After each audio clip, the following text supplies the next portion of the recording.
Hello friends, welcome back to the channel. Today I want to answer some of the questions I'm most frequently asked about keeping betta fish. So the first question I often get is a betta and a Siamese fighting fish the same thing? And the answer is, well, maybe. The betta fish that most of us are going to buy from the store, the bright red or green or yellow or multicoloured fish with the long flowing fins, are typically Betta splendens. That's their scientific name. And they used to be called the Siamese fighting fish, although typically now they're just referred to as bettas. But bettas also refers to around 60 or 70 other fish that are in the same family.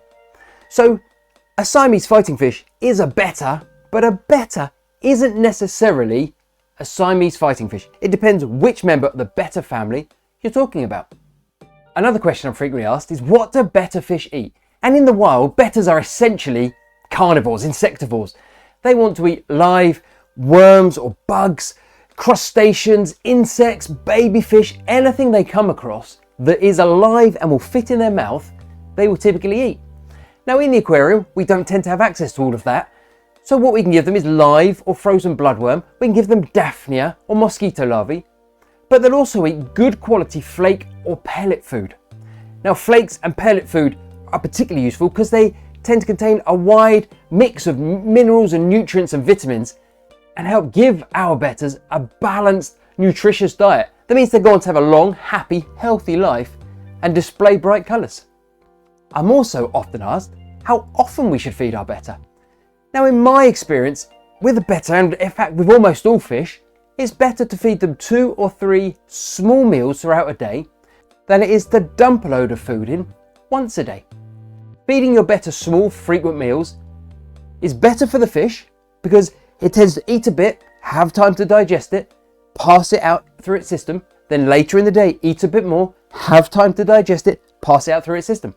Whereas if we just drop it all in one go, typically it will eat as much as it can, and the rest of the food will just drop behind the rocks, behind the heater, into the clump of plants, where it will typically sit and rot and spoil our water quality.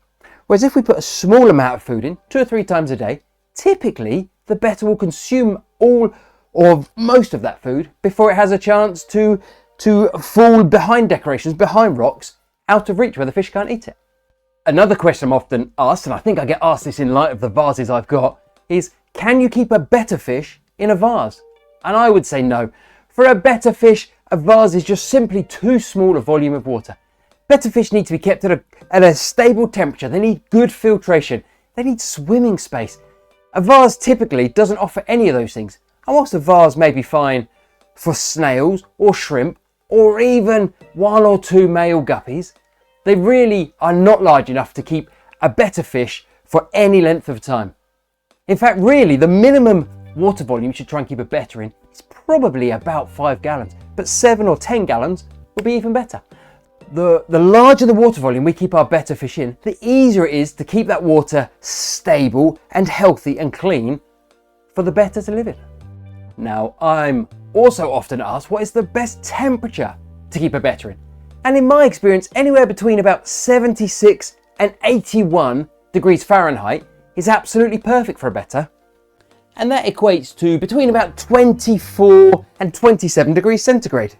Now, unless you're fortunate enough to live in a lovely tropical environment where the aquarium water will naturally stay at that temperature, the best way to maintain that is to add a small submersible aquarium heater. And I find small modern heaters, 25, 50 watts, set somewhere in the late 70s, provides the absolute perfect water temperature for a betta to live in. Now I'm also often asked, can I keep more than one betta in an aquarium? And assuming we're talking Betta splendens, the one most of us keep with the long flowing fins, the bright colours, typically the answer is no. The males will fight each other to the death unless you're keeping them in some super large aquarium where each can have its own territory. But generally speaking, one male. Now, there's a lot of talk on the internet of keeping betta female sorority tanks where you just keep a group of females together. This is not something I've ever tried, but the research that I've done when I did look into it is that these typically work in the short term, but you won't find many people that have kept their tank successful for year after year. Typically in the short term that can work, but in the long term it rarely proves successful.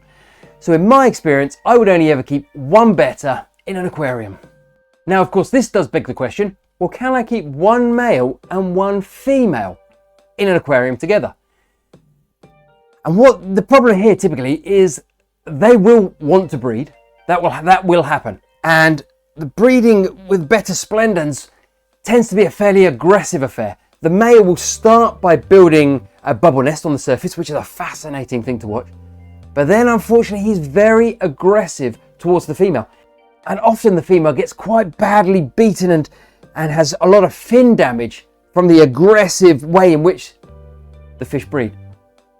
In my experience, unless you're actually wanting to breed bettas to produce the next generation, I would just keep a male or a female. I wouldn't try keeping them together. That's just my experience. Now, another question I'm often asked is, how long do betta fish live for? And whilst the short answer to that question is probably on average 3 to 4 years, there are a lot of things you can do to help your betta live even longer than that. And I address those points in this video here. Thanks for watching.